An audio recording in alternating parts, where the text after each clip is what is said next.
Hi, welcome to Hypnotic Storytelling. My name's Robin. I wanted to talk in this video about the idea of archetypes and how they can be useful to you in your storytelling. You might remember that in the last video I told you the story of a bee. Very simple story.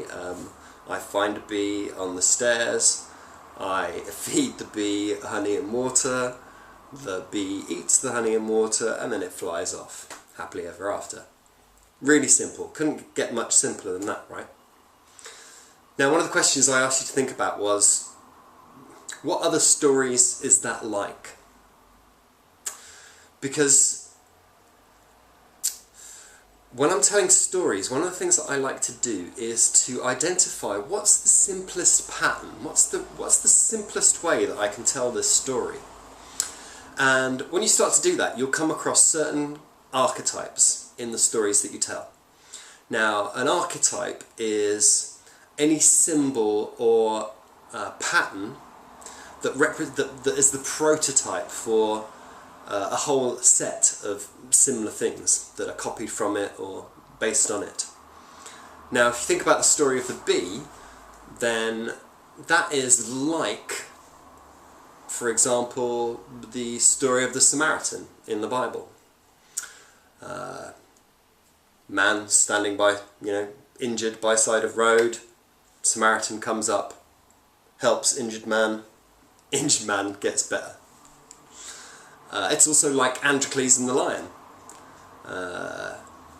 Androcles sees lion, takes thorn out of lion's paw, lion gets better. Now, all of those stories have different variations, they have different lessons and messages that are based on that basic structure. But identifying that structure can be really useful in two ways. One, because it gives you the skeleton. When you're improvising stories, when you're making things up, then when you know what the skeleton is, it makes it really easy to keep on track. The second thing I find really useful is that it helps you to identify what is important in this story. Where's it going? What's this story for? And when you know what it's for and what that basic skeleton pattern is, it's a lot easier to see how you can use that story as a metaphor in different situations. So have a think about that. Think about your own experience.